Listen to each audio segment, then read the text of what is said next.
Excuse me, a mic check again? Check, 1 2 1 2. Okay.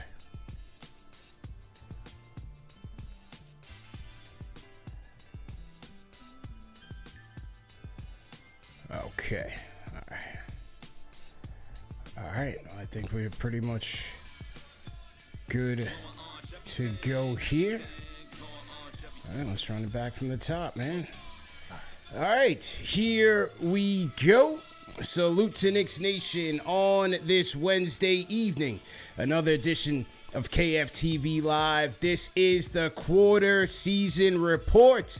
21 games in, and the Orange and Blue at 13-8 stand fourth in the Eastern Conference, man. We're going to tap into it, the storylines of the quarter with the new Knicks insider covering the Knicks for The Athletic, man, James Edwards III. Lock in, hit the like button, hit the share button, and subscribe to the channel.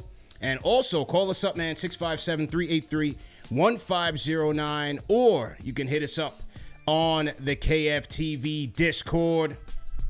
Quarter season report, man. We are well underway here. Salute to everybody in the chat. Salute to Bleacher Report, the Bleacher Report simulcast. Salute to everybody watching on Twitter, X, Instagram, and Facebook as well, man.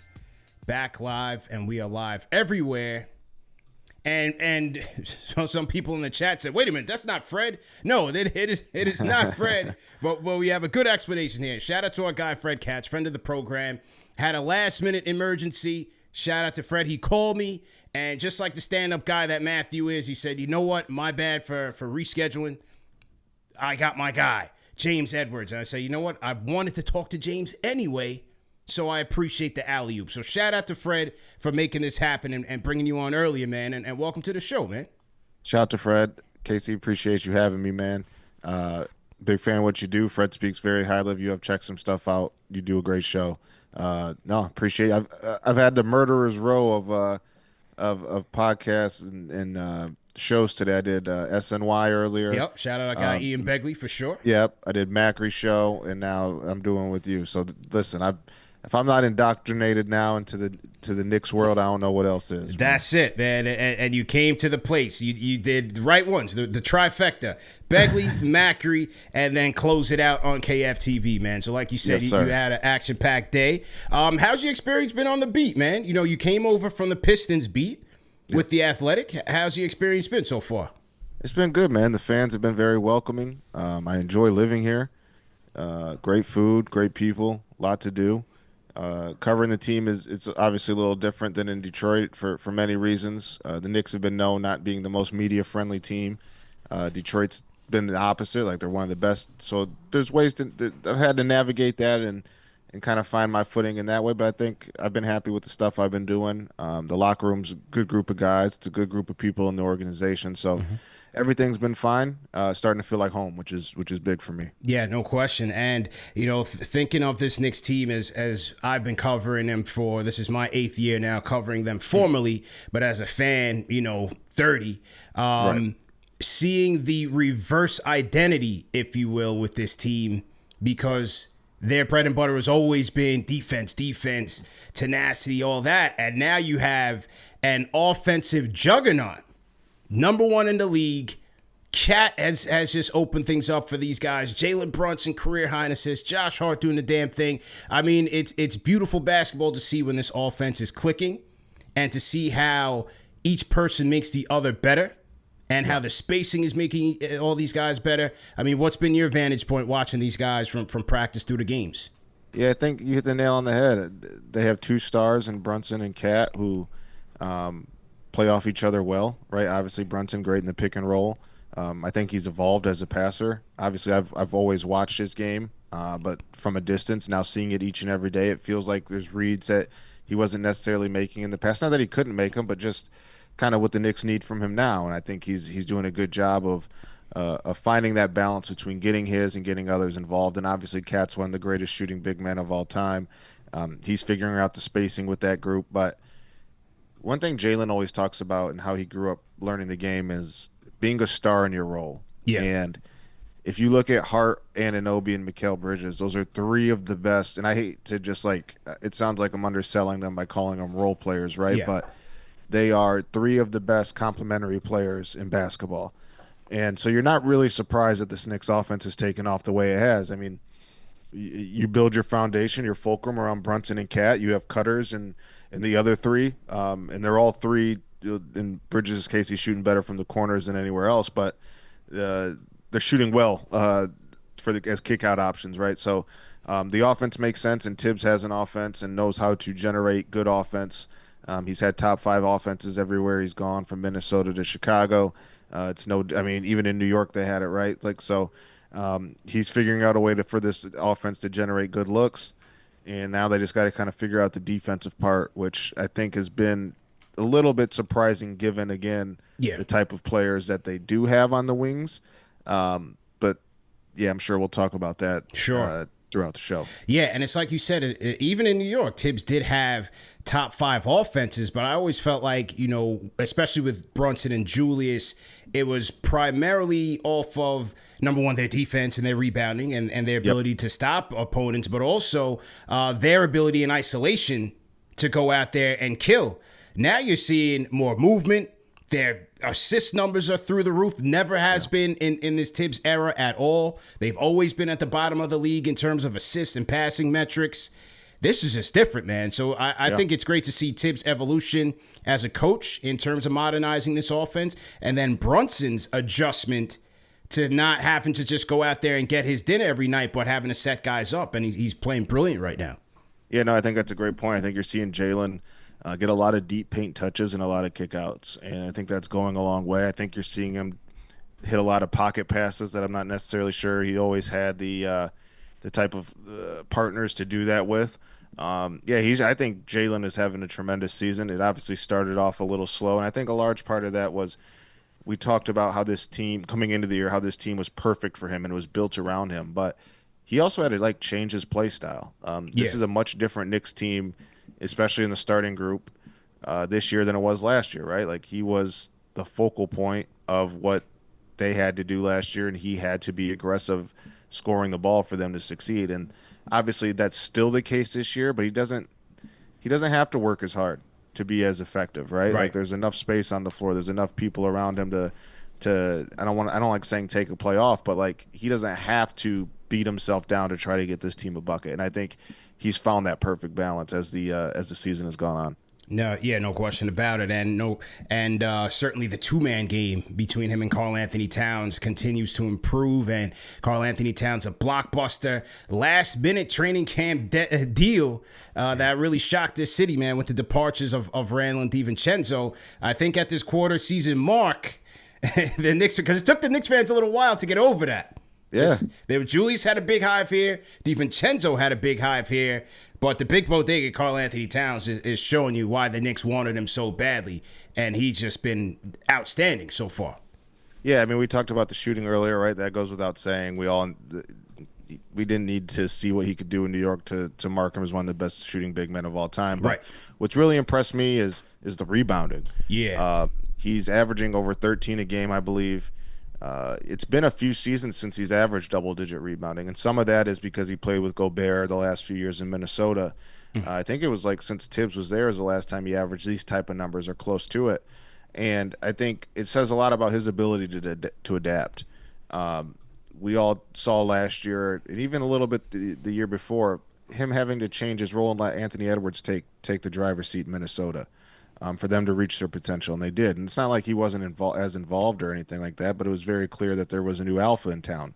And Cat did a very good job of adjusting, even and figuring. I mean, not even just Anthony Edwards. He had to adjust to having Rudy Gobert in town too, right? And you didn't really hear a peep out of him. You found a way to be effective. Now he's here. It's like he hasn't had to be the sole rebounder for a group. And obviously, Josh Hart is a tremendous rebounder, but Cat's the only one out there that's 7 foot. He's only 7-footer available on the roster right now, and he's among the league leaders in contested rebounds. I was saying this story to somebody earlier. When I was covering the Pistons and they traded for Blake Griffin, you have this idea of Blake as this Hollywood, LA Clippers, commercials, blah, blah, blah, right? But then you see him play every single day. It's oh, this dude busts his ass. He plays hard. He's very much what Detroit is about when it comes to those legendary players. And I think Cat has a lot of New York in him. And I think he plays into it too. Yeah, yeah.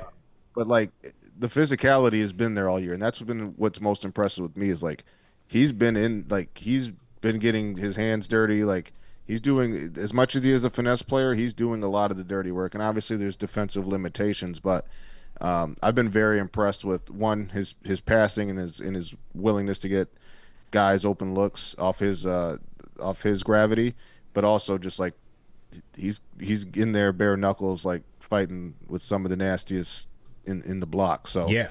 kudos to him and how he's adjusted his game to fit in with this group. Yeah, I mean, defensive deficiencies aside, just like you said, with Julius gone and Mitchell Robinson out, you needed, because this Knicks team, they had that identity of being grit and grind, being physical. Every team would be like, oh man, this is a physical team. This is a tough team. You know, Julius would be a guy who would get those rebounds, Mitchell Robinson as well. And so for Karl Anthony Towns, that's been vital. Like you need somebody out there to do the dirty work, and he's been doing that. And then offensively, man, it's like when he got here, there's no second guessing anything on offense, man. He's making quick decisions. He's ready to go. If he wants to pull up, he's going to pull up. If he's going to make that pass, he's going to make that pass. But his decision making, for the most part, offensively, I think has been outstanding. Yep, I agree. I think the only knock you could really give him offensively is there's a couple things. He doesn't really punish smaller matchups. He's at and teams scheme for that, right? Like he sees a lot of bodies, even if he has a smaller guy on him. He doesn't do a tremendous job of drawing contact. I know a lot of Knicks fans would probably say like, yeah, he should get a better whistle. And like in some ways I agree, but also like a lot of those are clean blocks. He's not the most athletic, right? Sometimes he puts the ball out there when he's rising up to either lay up or dunk, like that, pretty visible. He's not always shielding it. So if we have to not cat off at the perfect pedestal we kind of just put him on, like he does need to do a little bit better job of punishing the switches when that does happen. Yeah. And I think he needs to be just a little bit less careless on some drives, because he has been, again, 64% at the rim's not bad, but like it's part of it's lower end for him in his career. And just as you said, not punishing the mismatches. I mean, I go back to that opening night against Boston, the way that Mazzulla, Drew Holiday, throws him out there. You can't move him. And it was very similar to the way they played Julius Randle. Similar thing. Guy who will not punish the mismatches. Very frustrating. But again, another game plan that I expect Boston to go back to when these teams meet again. But for now, Karl Anthony Towns has been more sensational than the Knox will get over it, and hopefully he'll overcome it. But overall, he's been fantastic. One of the things I like about your writing style is the way you kind of take us behind the scenes, especially in player preparation, and it's very insightful. And one of your first articles this year was around OG and his approach going into games. The most impressive thing for me with him this year, obviously the defense is there, but the 3-point shooting. Yeah. And moving from a corner three catch and shoot guy to now a guy who's knocking him down from above the break. He's pulling up. I mean, with no hesitation, he's letting it fly, and I think that's been an important part of this offense as well. Yeah, he's evolved as an offensive weapon, right? Like I would imagine a lot of Knicks fans, there would be times when he was playing last year, he tried to do a lot of dribble drive creation, not necessarily his greatest skill.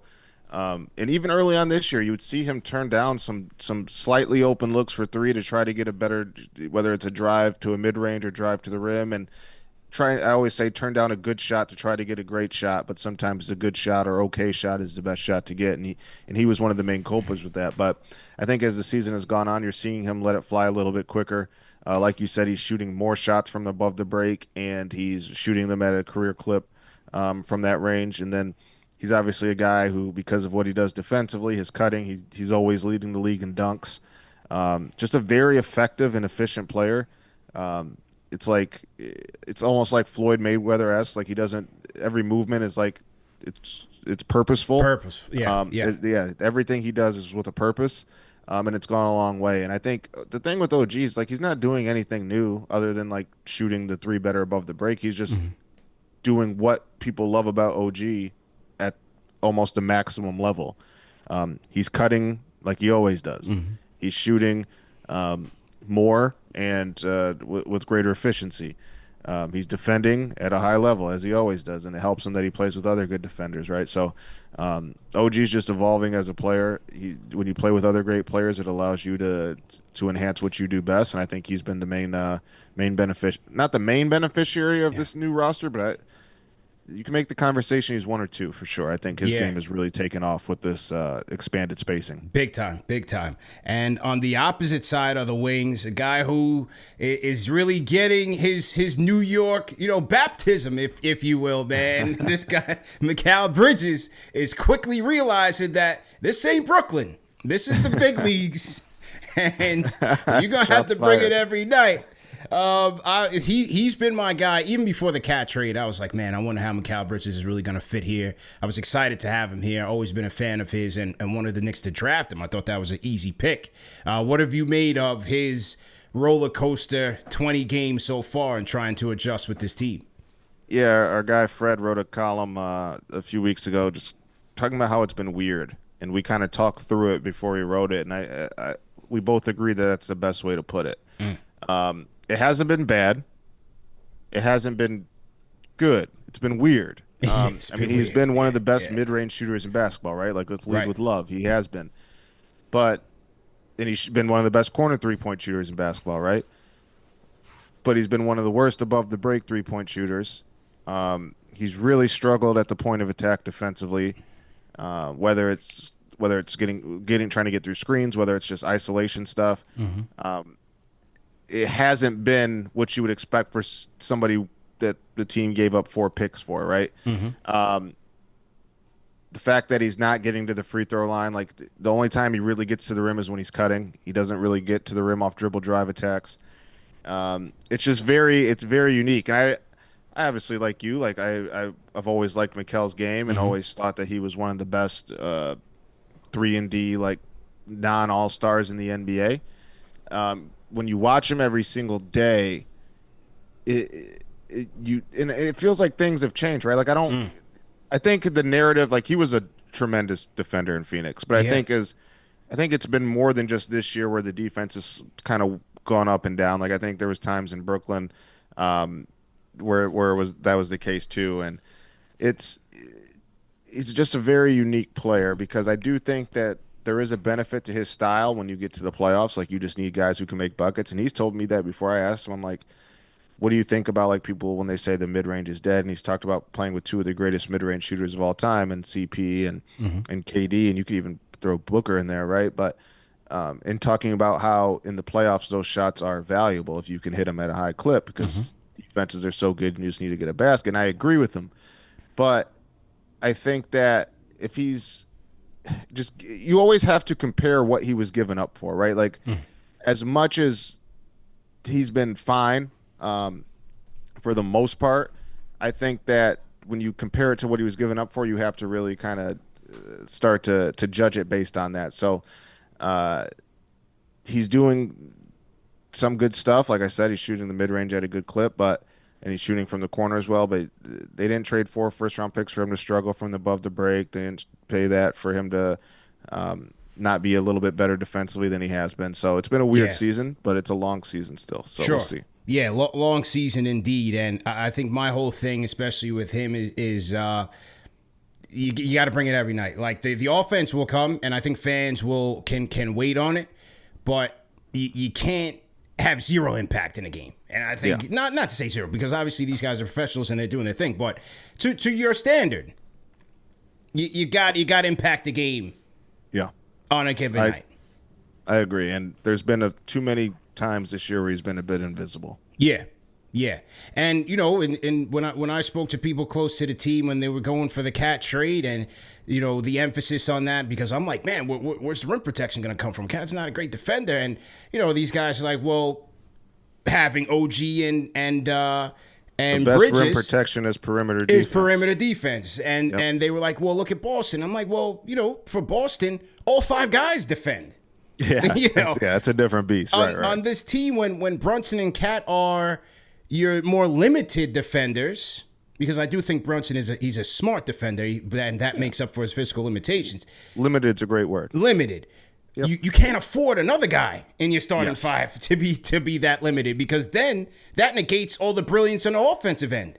Yes, I agree. And that's kind of been my thing is they have three guys capable of being good to great on the defensive side of the ball, but so far they've had three guys who have been bad to on the defensive side of the ball, and that's been kind of the story for the up and down play. I think that's why they're 13-8 instead of 17-4, or you know what I mean? Yeah, like, there's just been too many poor defensive games.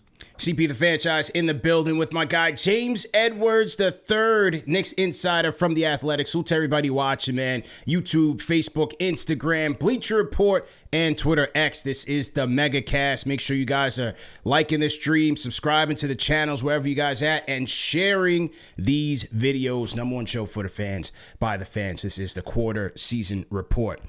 Josh Hart, one of my favorite non-Jalen Brunson players on this team, you know, has always embodied that Knicks spirit. All the former players feel that way as well. But every year I continue to be more impressed with a different aspect of his game.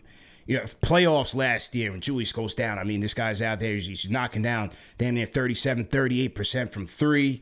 The passing, the rebounding, everything. You know, you look at the stats this year, career high in assists, which I think is also a product of this offense.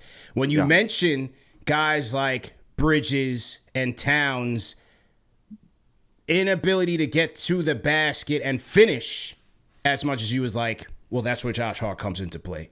100%. Yeah, he's been one of the best finishers at the rim in all of basketball. I think he's down to number 2 now. He was number 1 for a while, at the like low 70s. So that's insane. Yeah. I think one of the best like kick-ahead passers in transition, and the fact that he rebounds so well for his size, is he's able to get those and go. He's shooting the three ball well. I think he's at 37% on the year. Yeah, man, like this is my thing. The best teams in basketball have a Josh Hart, and it's almost as it feels like to me teams are valuing, and I'll just call the quote unquote X factor player more than ever. Like to me, it's more as important it is to have a first star. I think it's more important to have an elite X factor player than a second star in today's game. You look at KCP, right? Yeah. He won the Lakers at time. Like, he was phenomenal in the bubble. Yeah. Then he goes to Denver. What happens? Denver wins a championship. Yeah. You look at Draymond Green, right? Like, we can go on there. Like, to me, those type of players are so valuable because they're low maintenance. Like, that's why I didn't really understand. I'm sorry, let me not say understand. That's why I disagreed with the people who thought Deuce should start. It's nothing against Deuce. Right. Nothing against Deuce. Deuce is a phenomenal player. But that starting group needed somebody low maintenance and somebody who can generate offense by just running, by just cutting, by not needing the ball, by when they get the ball making quick decisions for themselves and others. A connector. Like, Josh Hart is what this offense wouldn't look as good as it has if not for Josh Hart and him being able to connect the pieces, connect the dots, be low maintenance, and play smart basketball. And to me, those players more than ever are as valuable to teams wanting to win a championship because they find ways to impact the game without needing to dribble 15 times and again, I'm not knocking the players who do dribble. I'm just saying, like, there's value in having somebody who doesn't need the ball to be able to impact a basketball game at a high level, and Josh Hart is as good as they come. No question about it. And speaking of Deuce McBride, he's been back and he's looked good just yesterday in the win over the Orlando Magic, 18 points off the bench. Cam Payne has been playing much more consistently since he's come back from injury. I like the way that these two guys are attacking second units. They're allowing Jalen Brunson to get some rest if Tibbs opts to do that. What have you made of the Knicks' new backup backcourt this year? Yeah, they bring kind of the antithesis of the starting unit. They play fast, and what I don't mean just like necessarily how quick they bring the ball up the floor, but if you look at the per 36 minutes, the two leading if you look at the per 36, Deuce and Cam lead the team in 3-point attempts. Like, that's what Tibbs is talking about. They want his team to shoot more threes. He wants them to get to the free throw line. He wants them to get layups. Well, Cam and Deuce have quick triggers, and luckily for New York, they're also hitting them at a high clip. Like Cam, I think people look at the jump shot and like, ew, Yeah. it's funky, but he's quietly been like a very good 3-point shooter for many years. And this year he's at like 43%, 42% or something, which would be a career best. But he's been kind of like mid to high 30s the last few years. And Yeah. his energy is infectious. His long arms, he has one of the longest wingspans in basketball. But I love his quick trigger and the fearlessness he plays with and the pace. Like they get up and down. And same with Deuce. Like every jump shot Deuce puts up, I think's going in. I don't think Yeah, he's me hit rim too. all year. Me too, man. It's insane. And yeah, like it's just a little bit different. While the starting unit is a little bit more, they try to break defenses down. They try to use every second of the shot clock to get the right pass. This group will, if there's a sliver of space with 15 on the shot clock, they're letting it fly. And I like that dynamic. I like that dichotomy between those two groups. And Tibbs does too. And you hear him talk about it. He still throws Shamet in there. He was really looking forward to seeing those two with Shamet. And I mean, hey, there's a chance he still might get his wish down the road. Yeah, could be. Could certainly be. The Knicks could be getting some good news soon as Precious Achiuwa was upgraded to questionable for tomorrow's game against the Hornets. How do you see Tibbs infusing Precious here in this rotation? Hasn't made his debut yet, but maybe it's tomorrow. Yeah, I imagine the first few games he'll be limited in the amount of minutes he can play, but I think it would be very hard, and I don't want to say unfair, but I think it'd be hard to leave Jericho out of the rotation. I think Tibbs will go 9. I think we saw a little bit of that in the preseason with Jericho and Precious playing together, but Jericho has deserved to be in the rotation. Like everything that you hear coaches preach, developing, knowing where to be, knowing what to do, impacting winning without the basketball. Like Jericho has done that. He's obviously, everybody's talked about the amount of, or the low field goal percentage opponents have against him at the rim. But I even like see him in pick and roll, and looks like he's just doing a better job of knowing where to be and standing down and not jumping on as much stuff. I think it would be hard to leave Jericho out of the rotation. So I think when Precious comes back, they go to 9. You'll see probably Cam, Deuce, Precious, Jericho, and then one of Mikal or OG, or Mikal and Josh in stretches, and he'll figure it out from there. But yeah, I think they're going to be happy to get Precious back. I thought he was, if not the best, maybe the second best player during preseason for them. Yeah. Had some very good performances on the glass, shooting the ball, defense. Obviously, it's going to take him some time. Like hamstrings are no joke. Yeah. That can just be a lingering thing. Same with like Deuce's knee. Like that's going to be something he deals with all year. But I'm sure they're happy to have him back to have some size and maybe even be able to get to experiment with playing Cat alongside another big too.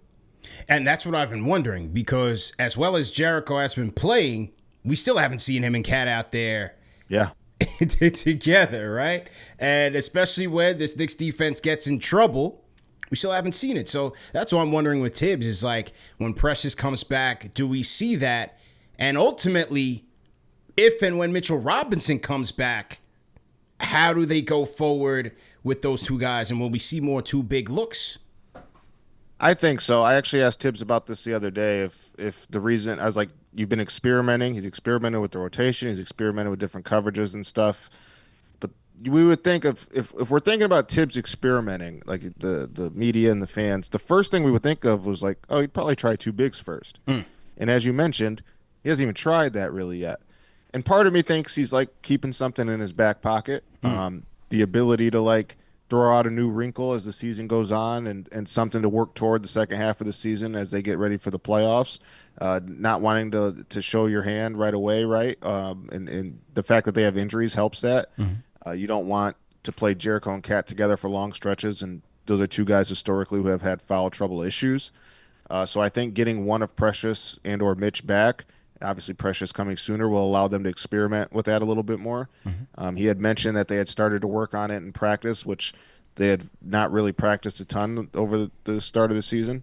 But then Cat got nicked up and they weren't really able to get into it. That's at least what he told us, right? So I don't know this. I would imagine like that's something that they're going to look at eventually. And if I were him, I understand maybe putting that in your back pocket for when you really need it, or when you feel like your team is maybe not mastered, but you feel good about where your team is with Cat at the 5, and you want to try to see if there's a different style you guys can play too. Yeah. Well, one thing for sure is that I think optionality is always going to be a good thing, especially in this league with so many skilled players and schemes and things of that nature. Giving teams different looks, I think, will be ideal for this Knicks unit. But I think what will be interesting in April and beyond is, I had former Knick Derek Harper on the show last week, and he talked about, when we talk about the state of the game, and he's like, he always prefers to play to your strengths. Yeah. And I'm like, whoa, for this Knicks team, what will that be? Obviously, offense, we know that, but defensively, figuring that out. Can they still, they're still figuring that out. What do they do in terms of matching up with the Cavs? What do they do in terms of matching up with Boston? I think that's going to be fascinating to see as they traverse the season. And does trying to cover up their weaknesses defensively take away from their offense, right? Like, maybe playing two bigs improves the defense, but takes the offense down a notch and a half. So I'm fascinated. That's probably going to be the most watched storyline for the next few weeks as Precious gets back, to see if we see that a little bit more and to see how it looks. But it's something worth monitoring for sure. I think that's a great point. The financials are razor thin on the margins as they try to navigate this new second apron restrictions. February trade deadline, that's in 2 months. What does your gut tell you in terms of what they might do there? I would have, if you would have asked me this a month and a half ago, I would have said it. In my gut tells me it's more likely Mitchell's on a different team than he is with the Knicks. But as the season goes on and you see the Knicks struggles defensively, it's like, maybe it makes more sense with what their aspirations are to keep Mitchell around, right? Yeah. And to see what it looks like with Cat at the 4 and him at the 5, like we see what it looks like with Rudy Gobert, like they went to the Western Conference Finals, right? So, or wait, did they make the championship last year? Who, the Timberwolves? Yeah, who was the finals last year? It was Mavs. Mavs and Celtics. Right. They lost in the finals. They lost in the Western Conference Finals. That's right. Yeah, finals. But still, reaching heights that they hadn't reached. And so I'm curious to see what plays out there. They have Precious' expiring deal. If you combine those two, like, that's $20 million. And this team has very clearly gone big fish hunting over the last year. And $20 million isn't necessarily a big fish worthy, but you get some nice dinner, right? You can get a fish that can feed a family too with $20 million. So definitely worth exploring, and especially if you feel like Jericho can give you 15 minutes a night. Maybe you have a little bit of a wiggle room there to move on from two guys if it makes sense somewhere else. But I'm curious to see how it plays out. I do wonder if the Knicks. I think the caveat in all this is, do the Knicks, even if they see Mitchell Robinson as like a piece that will help them get to where they want to go, they also have to weigh the fact that Mitchell's not always available. Yeah. And are they tired of him not always being? It's not injury stuff happens, but they're also they want to win and they want to get going and they want to be able. The best ability is availability. Yeah. And he hasn't really had that, so that's worth considering too. It's a fair question, man. Once again, CP the Franchise, James Edwards of The Athletic, Knicks 2024 quarter season report. Hit the like button, hit the share button, and subscribe to the channel. And also support our sponsor, man. The sponsor of tonight's video is SeatGeek. Knicks are playing the Hornets tomorrow. Go to SeatGeek or use the SeatGeek app. Use our code KFTV10 for 10% off your order, up to $20 max. Hey, listen, man, Knick tickets are pretty expensive. So any type of cost savings we could do for our loyal viewers, we're going to try to do that. Remember, when you guys go on SeatGeek, look for the green dots. The green dots indicate that it's a good to great to even amazing deal on those seats. And the red ones, you might want to wait a little bit and wait for the price to come down if it's a section that you really want. So once again, use the SeatGeek app or go to SeatGeek.com. Use the code KFTV10 for 10% off your order. All right, man. CP Franchise, James Edwards of The Athletic. Can I ask you a quick question? Sure. If the Knicks win the NBA Cup, do you want a banner in MSG? Or would you rather have it at like the practice facility? Keep it in Tarrytown. Okay. I'm gonna go. I'm very much hyped about this. I like that they won the group. I'm trying to get to Vegas. I want to see the NBA media, TNT, Charles Kenny, and them. I want to see for the week straight non-stop Knick coverage. They owe us that. But I'm not going to banner night at Madison Square Garden. I don't want that. I was curious though, because obviously Knicks fans have been through a lot. Nah. The organization hasn't won anything of substance in a while. They clearly like they have the Atlantic Division banners hung up in MSG, and I usually crack on teams that have division banners hung. Yeah. Especially like one as prideful as New York and as big as New York. But I was curious how fans would feel about the cup, just because it has been so long. And I know how prideful of a bunch this fan base is. But you say put it in the practice. So leave it at Tarrytown. MSG. I'm not coming to banner night. The Knicks, they love marketing, so they want to turn it into a whole thing and bring the old players out and the champion. No. Leave it in Tarrytown, man. Okay. I'm rolling with you. Yeah, I agree. I'm hoping that I'm gonna put out a poll maybe tomorrow or something. I want to see what fans. I'd be curious to see if some of them want a banner. What do you guys think in the chat, man? YouTube, Facebook, Instagram, Bleacher Report. If the Knicks win the NBA Cup, they got to get past the Atlanta Hawks on Wednesday at 7 p.m. Earlier start time at Madison Square Garden. If they win the Cup, do you want a banner hanging next to Patrick Ewing's number 33? That's funny. Hey, I bet you it's closer than we think. Yo, I sometimes when we post to the IG, like, we posted the graphic from SY. Knicks won the group. Yeah. Oh, I hate this. Why are we celebrating this? We got people, they're legit pissed off that this happened. I hate the cup. I'm not a cup fan, but I get it. Yeah. Yeah, man. I'm more into it this year because the Knicks actually have a chance this year. Yeah, I get that. My biggest beef with it is, so it's trying to be a play on soccer, right? And I'm a big soccer fan. The difference, though, with the cups in Europe is that different leagues play each other. Correct. These are just the same teams playing each other. Like, it's just the same thing. So it's like, what do we? I don't know. If they could have worked in if they could ever work in maybe the top 2 G League teams get a chance, or I think there was talks they were trying to bring Real Madrid over. If they bring in 2 G League teams and 2 international teams, then I'm all in. Right. That's fun. I would love to see the Lakers go to Grand Rapids. Yeah. And play a game in front of 5,000 people. That'd be fun. That's what it's about. That would. I think it could continue to evolve and maybe become something that fans actually like. But like you said, having it, just recycle the same teams, I think it takes the energy out of it, but we'll see. I think they're trying to make up for that with the courts and the jerseys and all that. It's trying to make something special that's just every day. It's not it. Like the Knicks and Magic, they'll play on a week from now. I don't know. It's no different. I don't know. It's weird. As I was saying to you, I love in your writing the different storylines and the angles that you've taken in the season with this team. I mean, from Tibbs to the Tibbs story. Tibbs never been injected in his career. I never knew that. I did. I was shocked when I learned it too. I had to call the league and make sure it was the person who told me it was correct. What's been your favorite story to cover this year? Was it the Tibbs story? Honestly, that's probably one of my favorite stories I've ever done.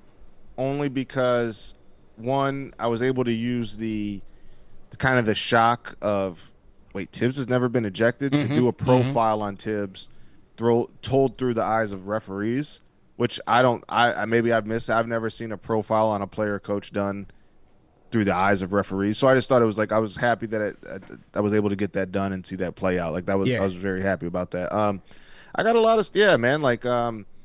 There's a story about Brunson when I first got here I really liked. The stuff I've done on OG, Josh Hart. I've been very proud of the stuff I've been able to do, and I've really appreciated the reception I've gotten from Knicks fans, and I appreciate the kind words. Fan base is diehard, passionate, very smart, and they're tapped in, man. They don't skip a beat in terms of the content and the coverage, man. So they love it. Yeah, keep dishing it out. How about players? Is there a player who your opinion of him has changed when he was an adversary against the teams you covered up to now, where you're kind of watching these guys on a daily basis? Yeah. Good question. I've gotten along really well with Cat since he's been here. And I got to actually cover him. So when the Pistons season ended, I was helping out our Timberwolves writer, John Krasinski. Yeah, that's our guy too, man. Shout out to John. Yeah, shout out to John.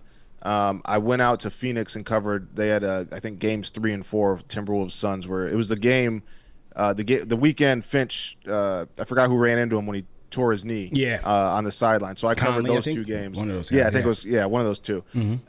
And I was around towns. Didn't obviously like. I knew a couple people in the locker room. Monte Morris was there, and I had covered them in Detroit. We're both from Flint, Michigan, so I knew Monte. There was a couple guys I knew, but being around Cat, I just had never really been in like in scrums and stuff. But getting to know him, like really cool dude. Wants to be liked, man. Like he wants people to like him, and he's very he'll talk like he talks to everybody in the room. Just a very nice guy. I like Cat a lot. They're all like nice guys. Like Yeah. Jalen, Josh. I really like Deuce. I really like OG. OG's funny. Like people say, Cam Payne's like a great person. Tyler Kolek's a cool dude. Like there's not a bad person in the locker room. Really, yeah, it's really good people. Obviously, there are restrictions. Like again, it's not the most media friendly organization. Yes. For specific reason, right? Yeah. But they are good people, and that's all you can ask for. Is not if you're already going to have limitations with be handicapped, you would hope that it's not a bunch of D-bags in the locker room, and there's not. Make your job even tougher. That is true, man. A couple of quick rapid fire Twitter questions here. Mateo Zappone question is based on the recent NBA blockbusters: Kyrie to the Cavs, Gobert to the Wolves, Durant to the Suns. Should Knicks fans wait at least a year before judging the merits of their offseason of their own trades, or is it fair to start judging now? You know, everybody wants to judge the Bridges trade and the Cat trade. Yeah, I mean, I like to give a team a season to figure things out, but I also understand that if you're underwhelmed at any point, like again, I don't like telling people how to fan. Yeah, my job is to be the voice of reason and be down the middle, and like that's what I'm here for. But I don't like telling people how to fan. Yeah, and if you're annoyed by how someone's playing, you have that right to express that. But I like to give a team a year. Let the coach in the front office see what maybe they can tinker with once they get a bird's eye view as opposed to being up front. So, again, there's probably going to be reason that there already has been reasons this point this year where you probably didn't like some of the trades at different points already this season. There's probably going to be more points in the season. But I like to give a team a year. And in terms of Bridges, like they give up too much to to bite the bullet on that this soon. Yeah, gotta be locked in on that long term. I'm with you. I like that approach. PR Claudio, the Tank Commander. That's his tag on Twitter.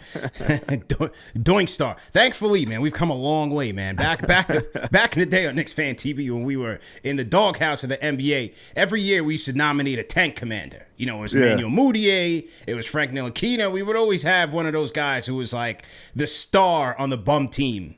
And so yeah, I love that. Yeah, the Tank Commander. Yeah. All right. So their question is, who or what influenced Tibbs to embrace switching and having Cat attack pick and rolls at the nail instead of playing exclusively drop coverage? I think it's just something different to try, and I think if we're all being honest, like Cat and drop, like he wasn't getting at enough shots at the rim. It's not good. Guys were getting too deep into the paint before he would really even be able to get a hand up. And also, it's not just on him. Like Bridges has usually been the guard at the point of attack, and he's been lagging behind. So there's just a big gap between the top defender and the bottom defender. At least it forces bringing Cat up at the level of the screen. At least forces somebody to make a decision. True. And forces the ball to be moved. So I think it's just a different way of going about it. Good point. Good point there. All right, man. This is your KFTV debut, man, and I don't know if you've ever heard of the legend that is Cody Glock. He's a fan favorite caller. He's the leader of the Mitchell Robinson Hive. Okay. And he's a KFTV fan favorite. So we're gonna go to him on the Discord, and you guys can chop it up, man. Cody Glock on the Discord. Go ahead and unmute your mic if you can hear us, man. I'm in the placement. Yo, shout out Manscaped, man. Yeah, absolutely, man. I average 0 turnovers with Manscaped, man. Okay. I take care of my ball profusely with the utmost friction in my mixtion. No testimonials. Let's get down to business. Mr. James Edwards, the trilogy.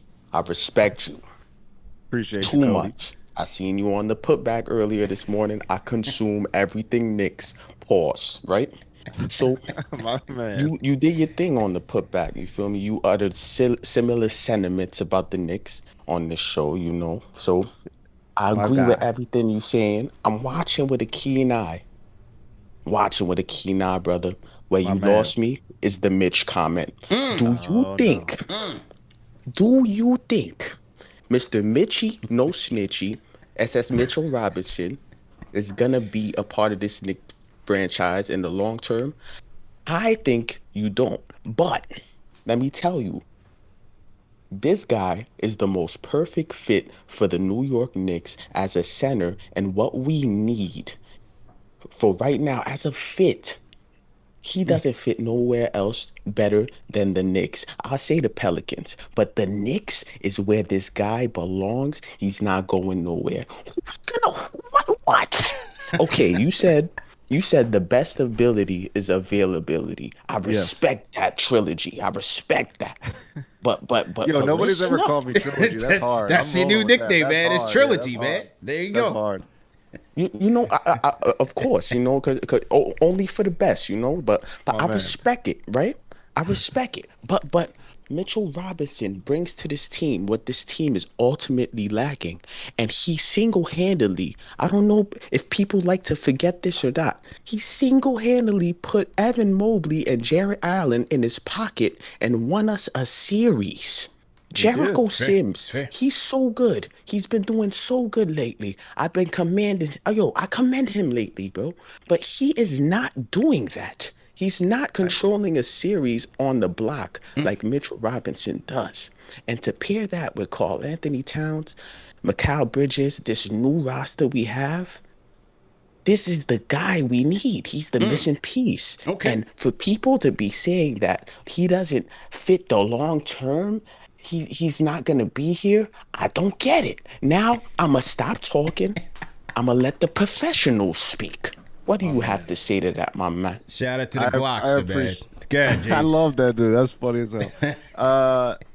So I think we're saying the same thing, bro. Like, I'm not. If this was Mitch's first injury, we're not having this conversation. Right. The issue is, this is Smith's fourth, fifth long-term injury, third, fourth, fifth long-term injury. That's why I don't. That's why I worry about him being here long-term. They just need somebody to rely on. And it's not a knock against what he can do. Listen, I think Mitch has turned himself into a hell of a player. But again, you have to be, if you can go get somebody who's maybe 80% of what Mitch is and doesn't miss as many games, you have to consider that. You do. Just because of how many games he's missed over the years. Yeah, I'm with you, man. I've been saying it for a while. They need him, especially the way. Yeah, that they need him. We're they saying the need same him. thing. Like, they need Yeah, him, yeah. but he's not there. But they need him to be healthy. And right now, he isn't here. And it's going to be even more of a question mark in terms of what type of shape he is when he does get back. There's going to be a ramp-up period, and then we'll see what happens. So hopefully he gets back in the nick of time and stays around, man, because they're going to need him, most importantly, in April, May, and hopefully beyond, man. So there that is. But James, man, what do you call you, Trilogy? That's a dope name, man. That's I never a dope heard name. that. I've heard, I get JLE3, JE3. Yeah. Trilogy's tough. I'm Yeah, rolling with that. That was tough. Yeah, see, that's what the Glockster does, man. He's a Shout fan out to favorite. Glock. He's a fan favorite for a reason. And yeah, man, but you insulted him a little bit on the Mitchie topic. I should have warned you. I didn't know he was going to be in the chat. My bad, Glock. I won't do it again, my man. I appreciate you. Yeah, man. But either way, man, great work as always. Thank you. What do you have on the burners this week? Any new content coming out? I know you dropped a series. Or you can go ahead and preview that. Yeah, I got a piece up now called just Inside the Knicks. I'm gonna do it periodically, where it takes like conversations I've had with players, like things that wouldn't necessarily make sense as one big story, and I put 3 small stories into one. So if you want to hear about how being in China changed Cam Payne, if you want to hear about Deuce McBride's thoughts on the Deuce chance, and if he remembers when they first started and the love the fan base has shown him, and then I also did a Q&A with Tyler Kolek. So that's all in one piece. Go check that out. I'll have something Thursday night or Friday morning. And then, I'm usually 2 or 3 stories a week, usually 3. Sometimes Fred will pop in and do a Knicks thing, and I'll just do 2, but there's usually 3 Knicks stories a week over at The Athletic, plus the podcast Catch and Shoot that I do with Fred once a week. So check those out. I appreciate you having me, CP. It's been fun, man. And yeah, anytime you need me, please reach out. Yes, sir. Appreciate that, man. And everybody for watching. We definitely appreciate you guys for tapping in. Remember, one more thing. Like, share, and subscribe, man. Number one show for the fans by the fans. Follow James Edwards, number one, at theathletic.com or on Twitter at JL Edwards the third. 3 eyes after that, man. So make sure you guys tap in. Support our sponsors, man. SeatGeek.com or use the SeatGeek app. Use code KFTV10 for 10% off your order. And also remember that the show's available on all major podcast platforms, so no reason to miss it. And if you did miss today's live stream, man, salute to the replay gang. Leave us some comments in the comments section and let us know your thoughts on tonight's show, man. So once again, have a good night, everybody, and we'll tap in with you guys tomorrow for Post Game Live. Knicks versus the Hornets. Let's see if the orange and blue can keep it rolling, man. Peace.